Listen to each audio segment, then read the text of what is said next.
बिस्मिल्लाहिर्रहमानिर्रहीम। अस्सलाम वालेकुम students, welcome to my channel anything easy. Students, इस चैनल में सबसे पहले हम जो बुक करने जा रहे हैं वो स्टैटिकल इन्फ्रेंस है। स्टैटिकल इन्फ्रेंस भी तमाम किताबों की तरह बहुत ज़्यादा इंपॉर्टेंट और बहुत सी जगहों में इसका इस्तेमाल होता है। स्टैटिकल इन्फ्रेंस में हमने जो जो चैप्टर करने हैं उसकी मैंने आउटलाइन बनाई हुई है। तमाम चैप्टर्स को वन बाय वन हम क्लियर करेंगे और देखेंगे कि स्टैटिकल इन्फ्रेंस क्या है। अच्छा, हमने सबसे पहले जो चैप्टर करना है वो difference between descriptive and inferential statistic है। दरअसल ये इंट्रोडक्शन वाला चैप्टर है। इंट्रोडक्शन में हमने difference between descriptive and differential statistic को देखना है। नंबर 2 पे हमने सिंपल रिग्रेशन एंड कोरिलेशन को देखना है। नंबर 3 में मल्टीपल रिग्रेशन एंड कोरिलेशन को देखना है। नंबर 4 पे probability and non probability sampling with and without replacement. Number 5 पे concept of point and interval estimation. Number 6 में confidence interval for single and two mean using t and z distribution. Number 7 में testing of hypothesis for one and two mean using t and z distribution.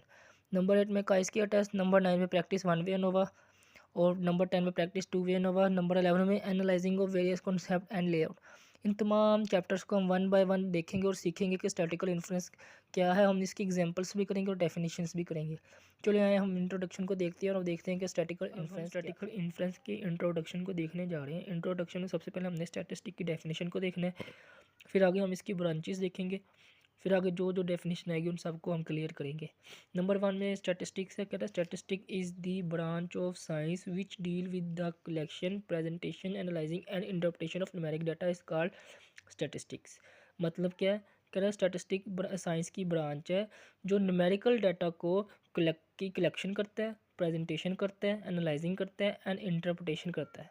Collection का मतलब जमा करना, presentation का मतलब पेश करना, एनालाइजिंग का मतलब तज्जिया करना, इंटरप्रिटेशन का मतलब तशरीह करना। इन तमाम चीज़ों को हम स्टैटिस्टिक के अंदर देखते हैं। अच्छा, स्टैटिस्टिक अप्लाइड किधर होता है? स्टैटिस्टिक मेडिसिन में अप्लाइड होता है, सोशल साइंस पे अप्लाइड होता है, स्पोर्ट्स पे अप्लाइड होता है, इकोनॉमिक्स में भी अप्लाइड होता है, इंजीनियरिंग में भी होता है, बिजनेस में भी होता है, एनवायरमेंटल साइंस में भी होता है, डाटा साइंस में भी होता है और बहुत से कारोबार में भी जो रह गए हैं उन पे भी स्टैटिस्टिक अप्लाइड होता है। Branches of statistics. अब हमने स्टैटिस्टिक की ब्रांचेस देखनी है। There are two branches of statistic. Number 1 descriptive statistic, number 2 inferential statistic. अब डिस्क्रिप्टिव स्टैटिस्टिक क्या कहता है? It is the branch of statistic which deal with the collection, presentation and analysing of numeric data is called descriptive statistic.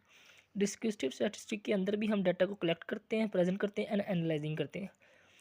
ठीक है, तो उसके बाद मैंने एक उर्दू में भी इसके बारे में थोड़ा बताया हुआ है कि जो डाटा इकट्ठा किया है उसकी समरी बयान करने के लिए डिस्क्रिप्टिव स्टैटिस्टिक का इस्तेमाल होता है।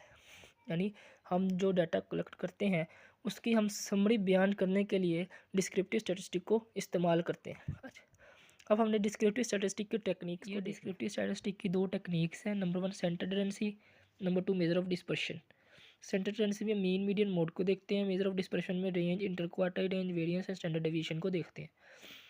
ये तमाम टेक्निक्स डिस्क्रिप्टिव स्टैटिस्टिक में इस्तेमाल होती है। उसके बाद हमारे पास इन्फ्रेंशियल स्टैटिस्टिक आता है। इन्फ्रेंशियल स्टैटिस्टिक कह रहा है कि it is the branch of statistic that deal with the drawing conclusion about population parameter on the basis of sample data is called inferential statistic. इसका मतलब क्या कहता है? ये भी स्टैटिस्टिक की ब्रांच है और सैम्पल के बेस में पॉपुलेशन पैरामीटर के रिजल्ट को के नताइज को हासिल करने के लिए इन्फ्रेंशियल स्टैटिस्टिक का इस्तेमाल करते हैं। इसमें जो टेक्निक, दो किस्म की टेक्निक से इस्तेमाल होती हैं। पहले है estimation of parameter, number 2 testing of hypothesis. उसके बाद हमने उर्दू से भी थोड़ा सा एक्सप्लेन किया, वो उर्दू में भी हम पढ़ लेते हैं।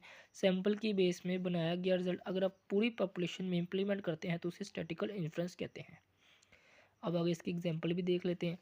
एग्जांपल में क्या कह रहा है? कह रहा एक कॉलेज है, उसमें 1000 स्टूडेंट्स हैं, यानी हमारी पॉपुलेशन 1000 हुई। हमने पॉपुलेशन को कैपिटल एन से डिनोट किया जाता है। या आगे पॉपुलेशन और की में डेफिनेशंस आएंगी तो मैं आपको एक्सप्लेन कर दूंगा।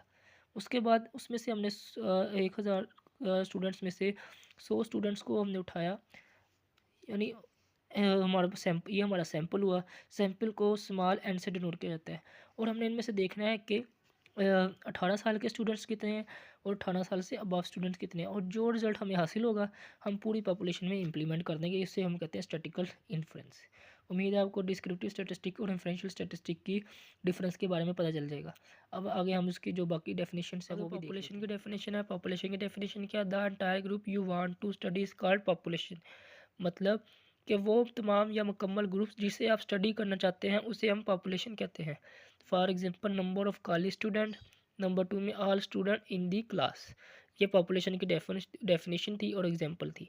अब आते हैं सैंपल के बारे में। कह रहा है a representative part of the population is called sample. मतलब कि पॉपुलेशन के हिस्सों में से किसी डाटा को रिप्रेजेंट करना उसे हम क्या कहते हैं, सैंपल कहते हैं। इसकी कोड डेफिनेशन भी है कि the specific group you want to study is called sample. यानी इंटायर ग्रुप में से किसी स्पेसिफिक ग्रुप को स्टडी करना उसे हम क्या कहते हैं, सैंपल कहते हैं। For example some people living in Pakistan in the sample of the population. उसके बाद आता है पैरामीटर। पैरामीटर क्या क्या, any quantity calculate from a population is called parameter. यानी वो क्वांटिटी जिसे हम जो हम पॉपुलेशन में से कैलकुलेट करते हैं उसे हम पैरामीटर कहते हैं। फिर आता है स्टैटिस्टिक। स्टैटिस्टिक्स नहीं है, स्टैटिस्टिक है। उसमें कहते हैं any quantity calculate from a sample is called statistic. ये इधर मिस्टेक हो गई है, स्टैटिस्टिक्स नहीं आना, स्टैटिस्टिक आना है। इसको मैंने ठीक कर दिया। यानी सैंपल में से क्वांटिटी को कैलकुलेट करना उसे हम कहते हैं स्टैटिस्टिक। ये हमारी डेफिनेशंस थी। ये मेन डेफिनेशन मैंने आपको करवा दिया। नेक्स्ट वीडियो में हम अगला चैप्टर स्टार्ट करेंगे। मैंने इस वीडियो को बनाने का मतलब था कि आपको बस इन्फ्रेंशियल स्टैटिस्टिक और डिस्क्रिप्टिव स्टैटिस्टिक के डिफरेंस के बारे में पता चली, और जो जो मेन स्टैटिकल इन्फ्रेंस में चीज़ें इस्तेमाल होनी है वो मैंने आपको उसकी डेफिनेशंस मैंने आपको बता दी है। नेक्स्ट वीडियो में मैं आपको सिंपल रिग्रेशन एंड कोरिलेशन के definitions, numericals and question one by one करेंगे हम। उम्मीद है कि आपको ये वीडियो अच्छी लगी होगी। अच्छी लगी है तो इसको लाइक करें और सब्सक्राइब करें, और दूसरे दोस्तों तक भी शेयर करें ताकि उनको उनकी को भी स्टडी के बारे में, डिफरेंशियल स्टडी स्टैटिस्टिक के बारे में